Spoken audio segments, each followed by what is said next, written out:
You're listening to the N2K Space Network.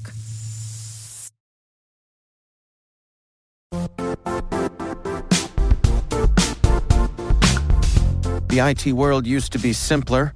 You only had to secure and manage environments that you controlled. Then came new technologies and new ways to work. Now, employees, apps, and networks are everywhere. This means poor visibility, security gaps, and added risk. That's why Cloudflare created the first-ever connectivity cloud. Visit cloudflare.com to protect your business everywhere you do business.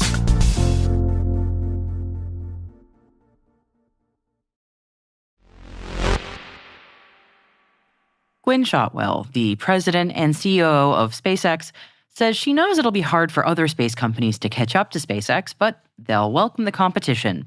The gauntlet was thrown a few years ago, admittedly, and certainly plenty of companies have come and gone, taking swings at the name in private space.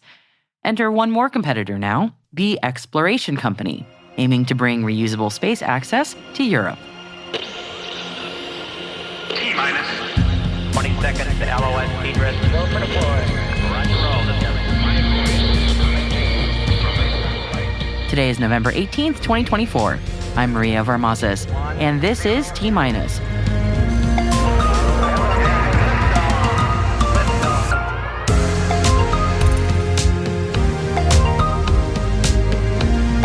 The Exploration Company raises $160 million in Series B funding. Maxar confirms a data breach. Deloitte supports Space ISAC expansion in Australia. And our guest today is space and cybersecurity academic Sharon Lemac-Vincere. We're going to be talking about Sharon's new research papers on space and cybersecurity, so definitely stick around for that chat later in the show.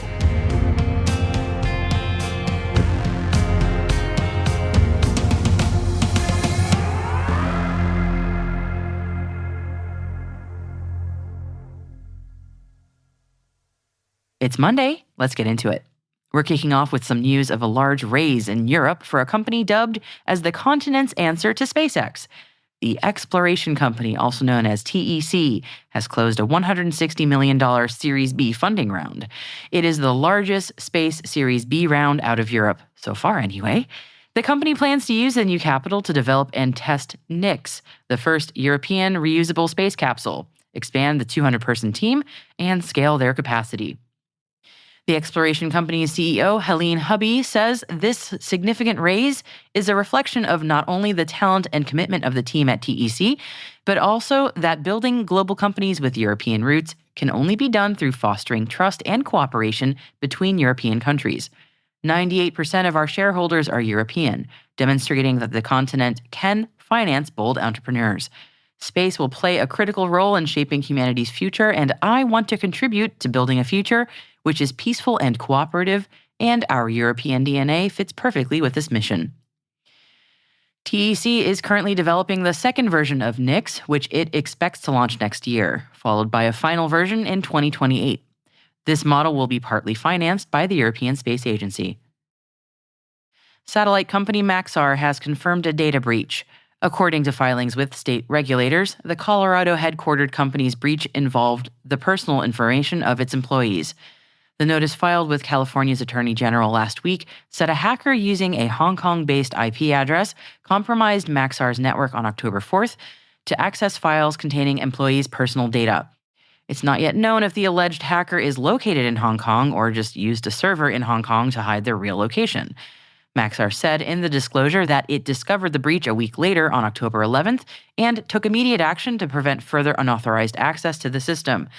According to the company's investigation, the hacker likely had access to the files on the system for approximately 1 week before this action was taken. Speaking of cybersecurity, Space ISAC, in collaboration with Deloitte, is expanding its capabilities with the launch of a brand new Watch Center hub in Australia. The aim of the hub is to shield satellites from cyber attacks, and the Watch Center hubs will provide a global view of real-time threat intelligence and additional cybersecurity safeguards. Space ISAC says the addition of the Australian hub marks a significant step in creating a more connected and resilient space ecosystem. The US Federal Aviation Administration has announced that it's forming a new rulemaking committee. FAA Associate Administrator for Commercial Space Transportation Kevin Coleman says the FAA is seeking to update the licensing rule to foster more clarity, flexibility, efficiency, and innovation. Making timely licensing determinations without compromising public safety is a top priority. The FAA says the Part 450 rule was developed to streamline the regulations, reduce the number of times an operator would need to come to the FAA for a license approval, and decrease the need for the FAA to process waivers, among other goals. The new committee, the Launch and Reentry License Requirements Improvement Aerospace Rulemaking Committee, that's quite a mouthful, also known as Part 450 Spark, will look to build on those improvements. Impulse Space has been selected by the National Reconnaissance Office of Space Launch as a recipient of a Ballista contract. And Ballista, by the way, which stands for Broad Agency Announcements for Agile Launch Innovation and Strategic Technology Advancement, is a part of a strategic initiative to assess and evaluate advanced space technologies aimed at addressing technology needs of interest for the NRO. SpaceX launched a mysterious communications satellite over the weekend. A Falcon 9 carried the dedicated payload Optus X for the mission SpaceX dubbed TD-7. The rocket launched from NASA's Kennedy Space Center on Sunday, November 17th at 5:28 p.m. local time. And the next launch of Starship has moved to no earlier than tomorrow, Tuesday, November 19th. SpaceX are aiming for a 30-minute launch window, which opens up at 4 p.m. local time in Boca Chica, Texas, to launch the 6th test flight of their Starship Super Heavy rocket. Blue Origin has unveiled the 6 people flying on its upcoming NS-28 mission, and their crew includes Emily's Wonder Labs, Emily Calandrelli, Sharon Hagel, Mark Hagel, Austin Littoral, James Russell, and Henry Wolfond. Sharon and Mark Hagel are both flying on New Shepard for the 2nd time, and the mission will be the 9th human flight for the New Shepard program. Blue Origin says it's targeting liftoff from Launch Site 1 in West Texas on Friday, November 22nd. Pakistan's Space and Upper Atmosphere Research Commission, also known as SUPARCO, has announced a new collaboration with China on a lunar mission. SUPARCO will be joining China's Chang'e 8 mission, set to launch in 2028.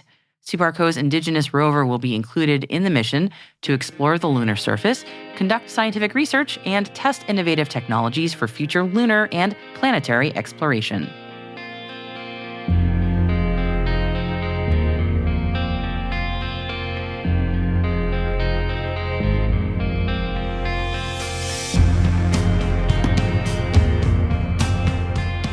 And that concludes our briefing for today. Head on over to our show notes to find links to further reading on all the stories that we've mentioned. In there, you'll also find a story on China and Brazil strengthening their space cooperation, one on Rolls-Royce's nuclear power ambitions for space, and a new appointment to Boeing's board of directors. Hi, T-Minus crew. If you would like daily updates from us directly in your LinkedIn feed, be sure to follow the official N2K T-Minus page over on LinkedIn. And if you're one of the many people who have recently joined Blue Sky, well, we're on there too. We're at t-bsky.social. And if you're more interested in the lighter side of what we do here, we are at T-Daily on Instagram. And that's where we post videos and pictures from events, excursions, and even some behind-the-scenes treats. Links are in the show notes for you. Hope you'll join us on social media.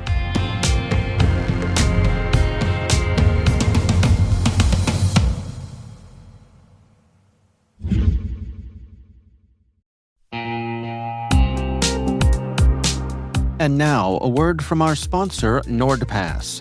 NordPass is an advanced password manager from the team behind NordVPN, designed to help keep your business safe from data leaks and cyber threats. It gives your IT professionals control over who has access to your company's data and makes it easy for everyone else on your team to use strong passwords. Right now, you can go to www.nordpass.com/cyberwire for 35% off the NordPass Business Yearly Plan. Don't miss out on that.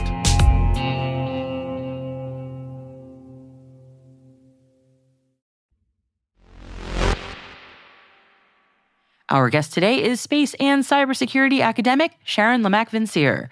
Sharon has been hard at work conducting research on the intersection of space and cyber, and she shared with us what she's been working on. I have produced 3 reports and one's already out. So that's the Cyber Safe Gateway, and that's looking at Scotland's space cyber potential. So really what I wanted to do was Scotland builds more satellites than anywhere else in Europe, and I wanted to see what opportunities there may be for cyber security, because it makes complete sense to me that if we're building and manufacturing satellites, then we should really be thinking about the cyber secure by design built into that.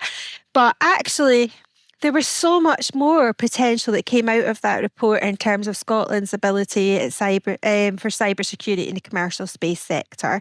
And I think one of the nice things that I identified was that kind of historical or heritage to bake that in as well. So not just kind of thinking about the innovation and the commercialisation, but actually how do we make sure that it is truly Scottish, and what does that really mean?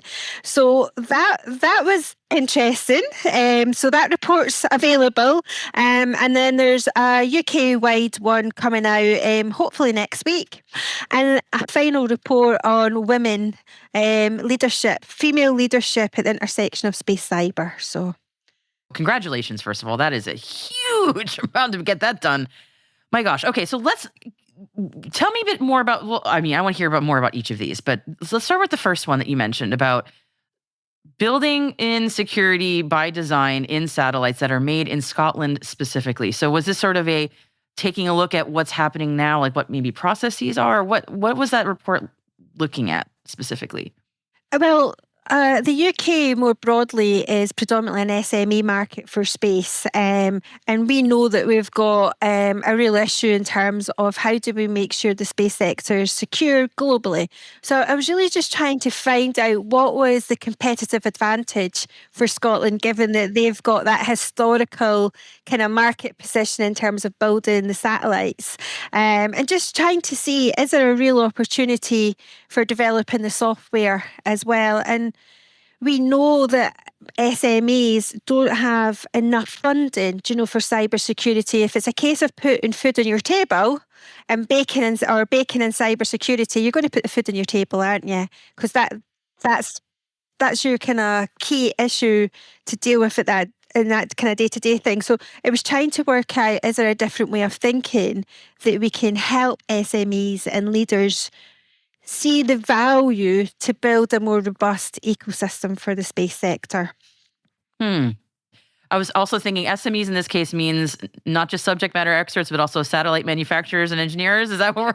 No, small, medium enterprises. Okay. So, I just wanted to make sure I was understanding what we meant by SMEs in this case. All right, so security as a differentiator, but there are significant barriers because of cost, because it is usually seen as a cost center and not a profit center. Understandably, that is a long-standing problem with. It's not cybersecurity's fault, but that is a long-standing struggle in cybersecurity. That is yes. So, what recommendations, next steps, conclusions? What's the takeaway from that paper on that front?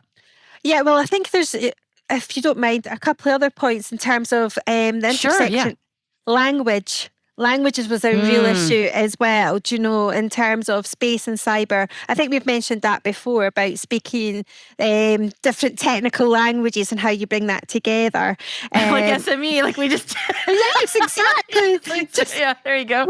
Just like we've done, and looking at the geopolitical landscape, looking at what different countries are doing and how they're approaching it. So the report also looks at different nations and looks at the laws and regulations and their technical kind of appetite. So to see what's going to happen and what the movements are, and looking at the power that commercial actors actually wield within this kind of growing sector at the intersection of space and cyber.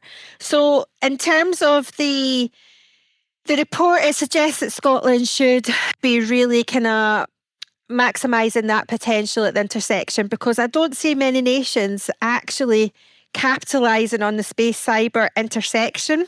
So there's work being done, but I was surprised, and even I'm not afraid to admit it that this is my area, but even I was surprised at the entrepreneurial opportunities at the intersection. There's, for those businesses so inclined to actually put their resources and time and effort here, I think they're going to make significant returns on their investment because this is a global problem. Yeah, and so Scotland stands to benefit as a leader in that, it sounds like, which that's a pretty significant area to be a leader in right now, especially. So yeah, so in addition to my reports, I've also proposed a new conceptual framework to try and help businesses to think about cyber. So back to that problem that cyber is a tick box exercise. It happens annually. It's not very sexy, and we've got multiple barriers. And yet, cyber is super exciting, and it's so important that you kind of go, really? This is a really sexy area, but it's got a really bad image, right? so it needs some help. Some PR help, yeah. So when I was doing my research and writing my many reports, the same kind of issues kept on coming up.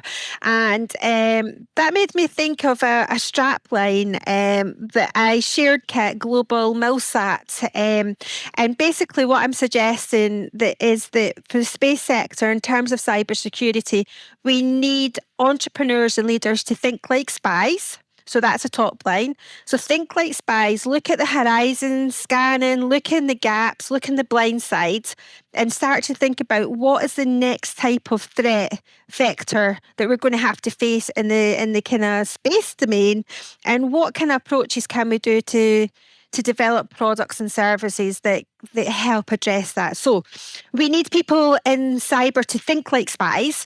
We need them to build systems so we need to build resilient systems for harsh environments and that unpredictability. So we need to build like astronauts, because if we think about astronauts in space, they've not got all the tools. We just need to think about the Apollo 13 mission, when they had to, so they had to recover quickly, and it was mission critical. So you need to think like a spy, you need to build like an astronaut, and then you need to innovate like an entrepreneur. So we need products in the market.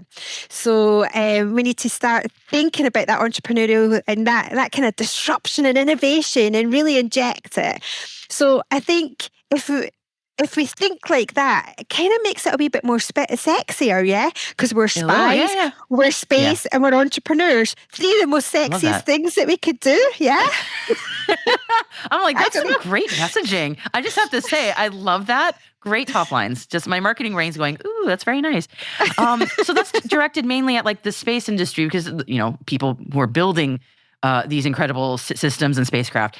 I'm just curious, do you think the cybersecurity industry is ready to support the space industry in the way that the space industry needs? Like, do we think that they understand the space industry's challenges, or is it still just sort of, again, that 2 different languages situation? Yeah, You're shaking your head no. I genuinely don't think cyber fully understands space, right?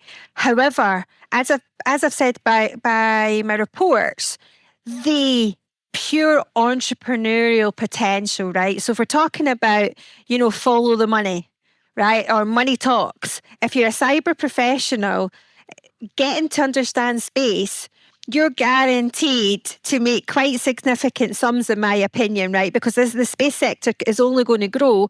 And in terms of, we think about even the dual nature in the military, the attacks in space are so significant and so important that if you were to be able to develop the products and services to help protect space assets from cyber attacks, you're onto a winner, in my opinion, right? So if you follow the money, I think cyber professionals should be thinking about that. And then if we make it sexier and more engaging, so we say, well, we need people that are think like spies and build like astronauts and innovate like entrepreneurs, and we make it that gateway that it becomes a really sexy intersection, and it's got the kind of evidence base and the money behind it, to me, it's a no. Why would you not want to be doing it?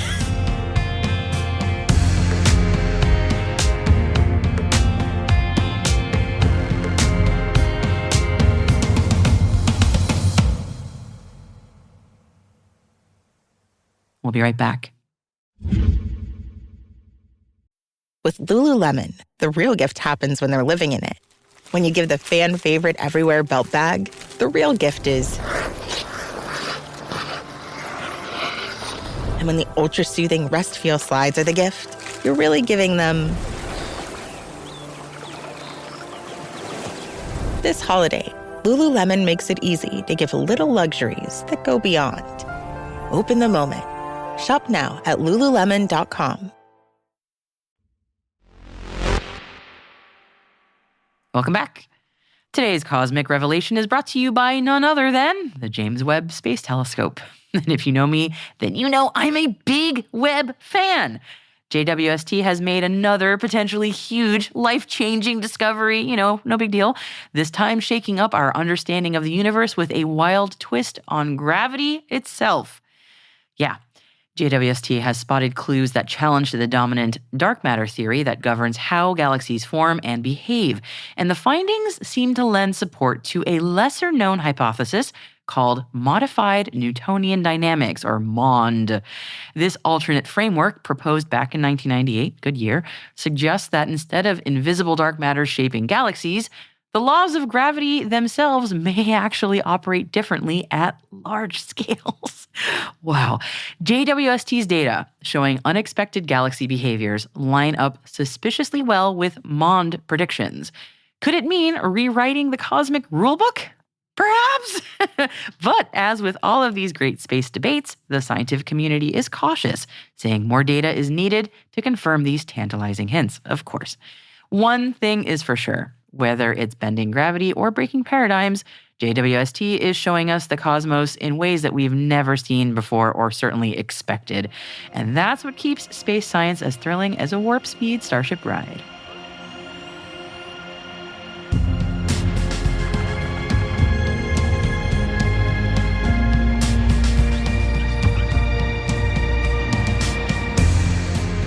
And that's it for T-Minus for November 18th, 2024, brought to you by N2K Cyberwire.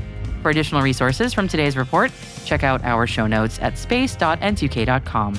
We'd love to know what you think of this podcast. Your feedback ensures we deliver the insights that keep you a step ahead in the rapidly changing space industry. If you like the show, please share a rating and short review in your podcast app. Please also fill out the survey in the show notes or send an email to space@n2k.com. We're privileged that N2K Cyberwire is part of the daily routine of the most influential leaders and operators in the public and private sector, from the Fortune 500 to many of the world's preeminent intelligence and law enforcement agencies.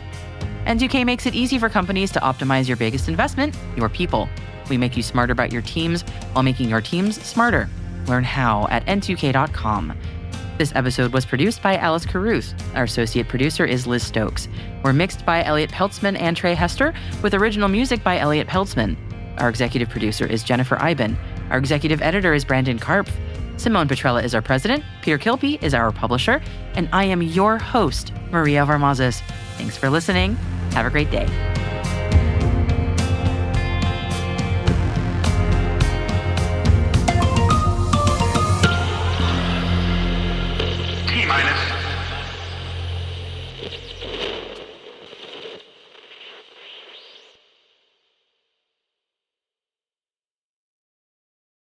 It's time for a shameless plug. On behalf of myself and my amazing Hacking Humans co-hosts, Maria Varmazes and Joe Kerrigan, we are hoping to earn your vote.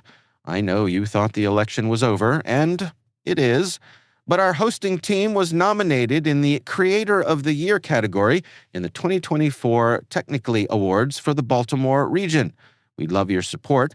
Make sure you choose the Baltimore region on your ballot. That's where our nomination is.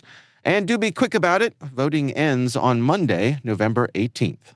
You can cast your vote by visiting technical.ly/awards. That's technical.ly/awards. Thanks for your support.